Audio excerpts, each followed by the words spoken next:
5 years before I found somebody that I could talk to. I had moved to northern Wisconsin. I was a sled dog racer, and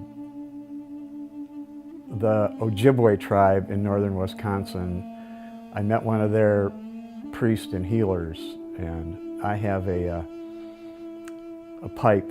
Their healers have two main tools. They have a healing pipe and a sweat lodge. And a pipe came to me. And the only way you can be an Ojibwe pipe carrier is the pipe has to find you.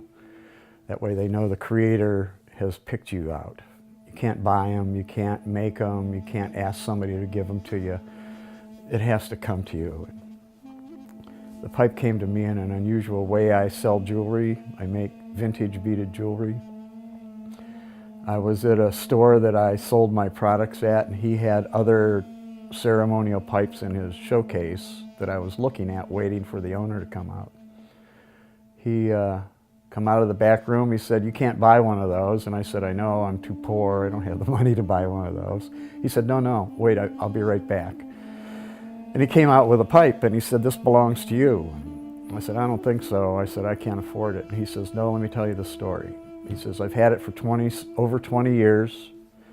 The man who made it told me that I couldn't sell it, that I needed to keep it until the owner of the pipe showed up, and that I would know when the pipe owner arrived." And he says, "You're the pipe owner," and handed me the pipe. He'd had the pipe for 20-some years and had given it to me. I met a native in a coffee shop, and I heard him talking about a spiritual program that he had, that he followed. And I says, "Oh, I have a pipe. Do you know any pipe carriers?" And he looked at me and said, "Where did you buy it?" And I said, "Well, I didn't buy it." I said, "It was given to me." I said, "I don't know much about it except to be respectful of it."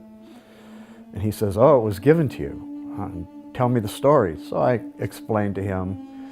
He said, "Yes, I do know a pipe carrier, Robert Van Zyl, who was a Medewan apprentice at that time, apprentice priest, who was just getting ready to have his initiation." So he called him up, told Robert that there was this white guy with a pipe at his house, and that I wanted information. Well, it took a year for him to decide to talk to me. I would get phone messages through my other friend, Fuji Whitefish. And after a year, I was invited to a sweat lodge and to bring my pipe along. So in the teaching before the sweat lodge, there was an elder, Porky White, that had come in from Minnesota. Robert asked him if he would bless my pipe and me so that I could use it, and he wasn't too happy with a white guy with a pipe. He was an older man who had good reason not to like white people. But he heard the story of how the pipe came to me, and he said, "Sit down." So I sat down with my pipe, my medicine bundle on the floor. He did the ceremony. He blew life into my pipe. He blew life into me, told me how to use it. Said, "Go ahead, use your pipe.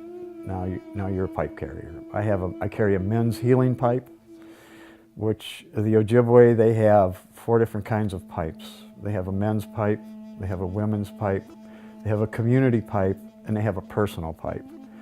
Personal pipe you use with nobody but yourself. Community pipe you use with the whole community. Women's pipes, only women smoke them.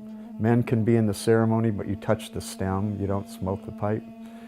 Men's pipe is the same way. Women can be in the ceremony, but they don't smoke the pipe. They touch the stem when they go around. The healing is the same.